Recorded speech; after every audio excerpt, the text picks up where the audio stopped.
Hello guys, welcome to my channel. So ఇవాళ మన video వచ్చేసి సింపుల్గా పచ్చి పులుసు ఎలా చేసుకోవాలో చూసేద్దాం. సో నేను నాకు తగినంత చింతపండు అనేది తీసుకున్నాను.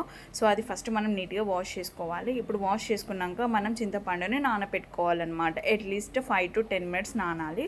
సో ఇంతలోపు మనం ఆనియన్స్, పచ్చిమిర్చి కట్ చేసుకొని పక్కన పెట్టుకోవాలన్నమాట.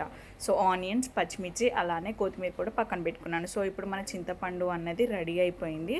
ఇప్పుడు మనం ఏం చేయాలంటే ఒక బౌల్ తీసుకొని ఎందులో అయితే మనం చారు స్టోర్ చేసుకోవాలనుకుంటున్నామో అది తీసుకొని చింతపండు ఇలా పిసుక్కుంటూ వాటర్ పోసి మనం గుజ్జులాగా వాటర్ అనేది తీసుకోవాలన్నమాట. దాంట్లో నుంచి మనకి తగినంత పులుపు ఎక్కువ కావాలనుకుంటే చింతపండు ఎక్కువ వేసుకోండి, మామూలుగా కావాలంటే కొద్దిగానే వేసుకోండి. సో అలా తగినన్ని వాటర్ పోసుకుంటూ మనం ఒక బౌల్ నిండా మనం చారు అనేది రెడీ చేసుకుంటున్నాం అన్నమాట.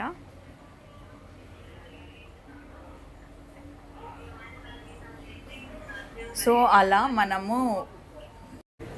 ఇలా మనం రెడీ చేసుకున్న మిశ్రమంలో మనం ఇప్పుడు తగినంత జీలకర్ర మెంతుల పొడి తీసుకోవాలి.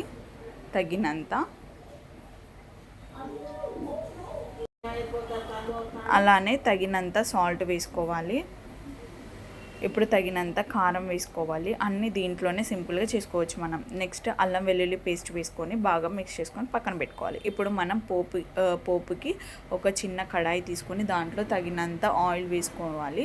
అంతలోపు ఆయిల్ వేడయ్యేలోపు ఇది మనం మిక్స్ చేసుకోవాలన్నమాట నీట్గా.